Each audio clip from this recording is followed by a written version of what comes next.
Hello everyone, welcome to commerce.com channel. So how are you? Hope you all are doing good.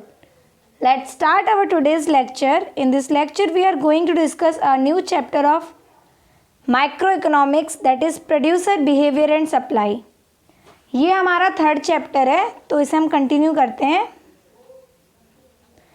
आज इस chapter में हम पढ़ेंगे कि टाइप्स ऑफ प्रोडक्शन फंक्शन क्या होता है, मीनिंग क्या होता है, शॉर्ट रन प्रोडक्शन फंक्शन क्या होता है, लॉन्ग रन प्रोडक्शन फंक्शन क्या होता है, वेरिएबल फैक्टर क्या होते हैं, फिक्स्ड फैक्टर क्या होते हैं. ओके, तो इस चैप्टर का मैं आपको पहले इंट्रोडक्शन देती हूँ, इसमें हम क्या क्या डिस्कस करने वाले हैं.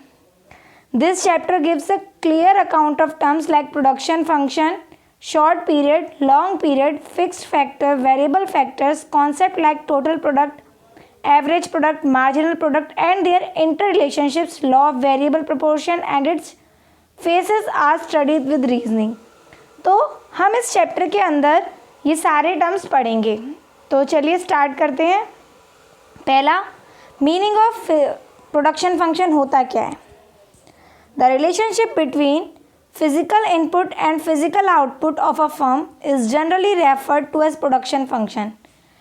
फिजिकल इनपुट और फिजिकल आउटपुट के बीच का रिलेशनशिप को हम क्या बोलते हैं, production function. The general form of production function is Q equal to F x1 x2. तो यहाँ पे Q क्या रिप्रेजेंट करता है, Q मीन्स आउटपुट, x1 को हम मानते 1 और इनपुट लाइक लेबर और x2 बराबर another input like machinery. It means labour और मशीनरी के बीच में जो भी रिलेशनशिप है वो हमारा क्या कहलाया, प्रोडक्शन फंक्शन. हम ऐसे एग्जाम्पल ले सकते हैं, सपोज एक फैक्ट्री में एक लेबर काम करती है. ओके, वो लेबर मशीन के साथ मिलकर कितना प्रोडक्ट तैयार करती है, उसी को हम क्या बोलते हैं, प्रोडक्शन फंक्शन. डायरेक्टली और इनडायरेक्टली इस चैप्टर में हम जो भी टर्म्स पढ़ेंगे वो सारे के सारे हम प्रोडक्शन से रिलेटेड पढ़ेंगे, क्योंकि हमारे चैप्टर का नाम क्या है, production function and it's supply. तो इसमें जो कुछ बेसिक टर्म्स होती है, जैसे कि वेरिएबल फैक्टर क्या होता है. Variable factor, it refers to those factors which can be changed in the sum. They vary directly with the output, for example labor, raw material etc. ये वो फैक्टर्स होते हैं जो चेंज होते हैं शॉर्ट रन के लिए. शॉर्ट रन में माने शॉर्ट पीरियड ऑफ टाइम में ये चेंज होते जाते हैं. For example labour, raw material etc. Fixed factor क्या होते हैं, it refer to those factor which can not be change in short run. They do not vary directly with the output, for example capital, land, plant and machinery etc. Fixed factor वो factor होते हैं जो कि हमारे long term के लिए होते हैं, ये शॉर्ट पीरियड ऑफ टाइम के लिए नहीं होते और ये बार बार चेंज नहीं होते. फॉर एग्जांपल कैपिटल क्या हम बार बार चेंज कर सकते हैं, लैंड अपनी चेंज कर सकते हैं, जी नहीं. क्यों, क्योंकि हमने एक जगह अपना क्या करा, एक जगह मैंने अपनी फैक्ट्री सेटअप करी, तो क्या मैं एक महीने बाद वहाँ से वो फैक्ट्री अपनी हटा सकती हूँ, बिल्कुल नहीं. तो ऐसे फैक्टर्स को हम क्या बोलते हैं, बताइए आप लोग, ऐसे फैक्टर्स को हम क्या बोलते हैं, फिक्स्ड फैक्टर. क्या बोलते हैं, फिक्स्ड फैक्टर्स. अब आता है शॉर्ट पीरियड होता क्या है. It refers to the period of time and which a firm can not change some of its factors like plant, machinery, building etc. Short period वो पीरियड होता है, वो टाइम होता है जिसमें क्या होता है, जो प्रोड्यूसर होता है, जो ओनर होता है, जो फर्म होती है, वो मशीनरी को, बिल्डिंग्स को, अपने प्लांट्स को चेंज नहीं कर सकती है due to insufficiency of time, but can change any variable factor like labour, raw material etc. ये ऐसा क्यों नहीं कर सकते. अब आपने मुझसे क्वेश्चन कहा कि मैम बताइए कि क्यों नहीं चेंज कर सकते हम अपने फैक्ट्रीज को, फर्म्स को, मशीनरी को क्यों नहीं चेंज कर सकते हैं. इसीलिए नहीं कर सकते क्योंकि ये जो होते हैं, जो प्रोडक्ट्स होते हैं, ये एक हम huge amount, huge capital invest करके वहाँ पे सेटअप करते हैं या परचेज करते हैं. तो इतना ईजिली किसी भी फर्म के लिए नहीं होता कि वो उसे तुरंत की तुरंत क्या करे, चेंज कर दिया है. बट हाँ, शॉर्ट पीरियड ऑफ टाइम में वो अपनी लेबर चेंज कर सकती है, रॉ मटेरियल चेंज कर सकते. सपोज ये लेबर है जो अच्छा काम नहीं कर रही है, तो इसे चेंज करके फैक्ट्री या फर्म दूसरी लेबर को क्या अपॉइंट कर सकती है, क्योंकि ये शॉर्ट पीरियड है, कुछ टाइम के लिए अपॉइंट कर लिया.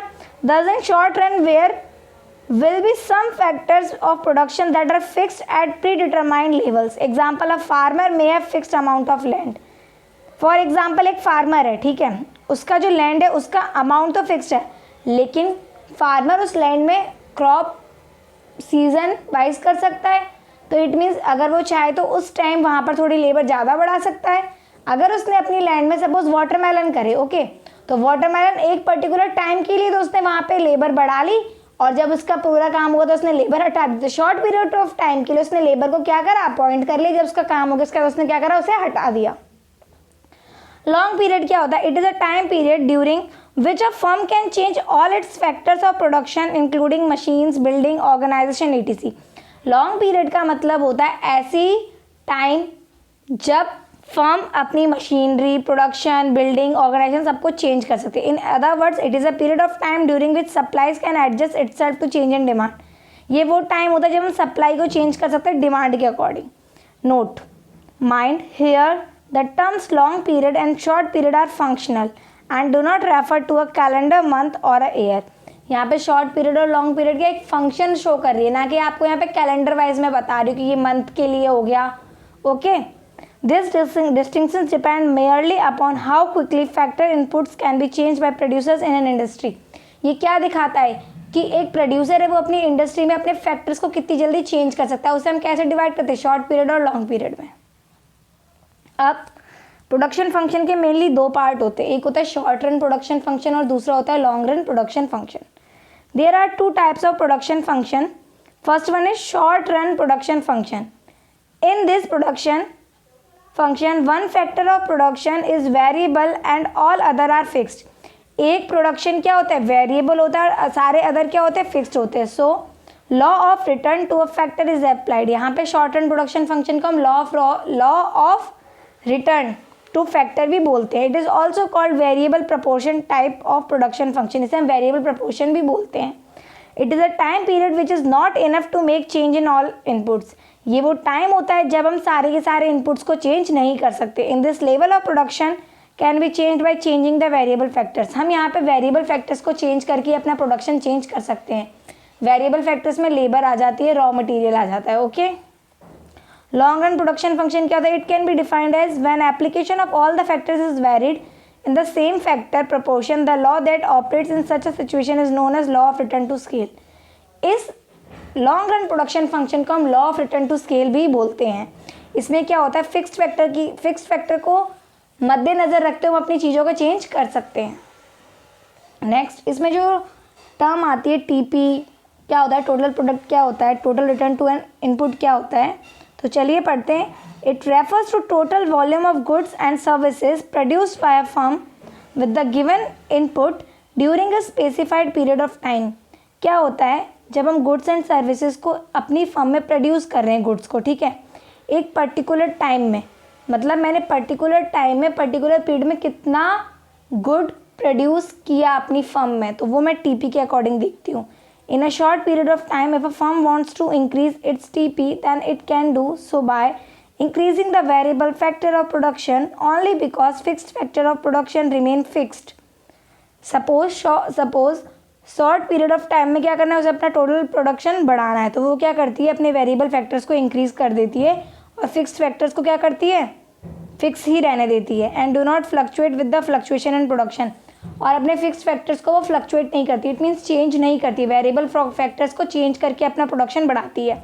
However, in the long period, increase in all the factors of production can increase level of output। जबकि जो लॉन्ग पीरियड होता है हमारा, उसमें सारे के सारे फैक्टर्स चेंज होकर हमारी जो प्रोडक्शन होता है वो हर तरीके से इंक्रीज होता है। In short period TP can be increase up to a particular point only because after the point TP start decreasing. TP बस कहाँ तक बढ़ती है, टीपी अपने एक पर्टिकुलर पॉइंट तक बढ़ के उसके बाद क्या होता है, टीपी डिक्रीज होने लगती है, हमारा टोटल प्रोडक्ट डिक्रीज होने लगता है। मैं भी आपको यहाँ डायग्राम के थ्रू शो करूँगी। तो हम टीपी को कैलकुलेट कैसे करते हैं, to calculate total product we have to add marginal product, हमें मार्जिनल प्रोडक्ट ऐड करना पड़ता है। यहाँ आपके पास एक टेबल है, यहाँ पे देख लीजिए आप, लेबर है, एमपी है, टीपी है, तो लेबर 1 2 3 4 5 6 हो गई, एमपी 3 5 7 5 3 1 होगी। तो कैसे करेंगे, टीपी के लिए फर्स्ट में टीपी सेम रहती है एमपी के बराबर, फिर क्या होता है 3 + 5 8 8 + 7 15 15 + 5 20 20 + 3 23 23 + 1 24। नेक्स्ट एक और तरीके से हम निकाल सकते हैं, टीपी को निकालने का फॉर्मूला था AP into unit of variable factor. तो देखिए यहाँ पे लेबर दे रखी है, एपी दे रखी है आपके पास 2 3 4 4.25 4 3.5, तो मैंने AP इंटू लेबर करा, तो 2 1 जा 2, 2 3 जा 6, 2 4 जा 12, 4 इंटू 4.25 17, 5 इंटू 4 20, 6 इंटू 3.5 21। हम इन सबको ऐड करेंगे तो हमारी TP निकल कर आ जाएगी। ये देखिए मैंने आपको बोला था कि TP एक पॉइंट तक इंक्रीज़ होती है और उसके बाद क्या हो जाती है, इस पॉइंट पर आके TP डिक्रीज़ होने लगती है। यहाँ से देखिए इंक्रीज़ होके जा रही है TP और ये मैक्सिमम पॉइंट हो गया। क्या हो गया ये मैक्सिमम। तो TP एक मैक्सिमम पॉइंट पर आके हमारी टोटल प्रोडक्ट क्या होने लगता है, डिक्रीज होने लगता है। ठीक है, तो एक मैक्सिमम पॉइंट पे आके हमारा TP डिक्रीज होने लगता है।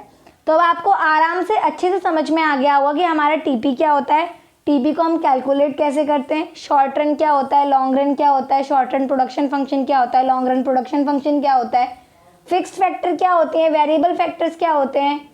अब हम अपने आने वाले लेक्चर में पढ़ेंगे कि law of return to factor क्या होता है, ओके, TP और MP का क्या रिलेशनशिप होता है।